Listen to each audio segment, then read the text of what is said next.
Bumida sa vlog ng Koreans. Heart, kauna-unahang Pinay na may latest collection ng LV bag.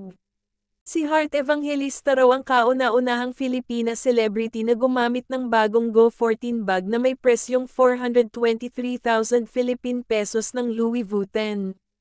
Yup, ganun daw kamahal yung nasabing bag na ipinost ni Heart the other day. Anong klaseng leather kaya yon at ganun kamahal? Konti na lang, kalahating milyon na.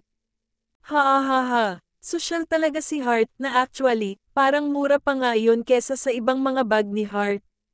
Kaya kahit ata anong gawin ng ibang local celebrities natin, hindi pa rin sila makasabay sa kasosyalan ng fashion icon.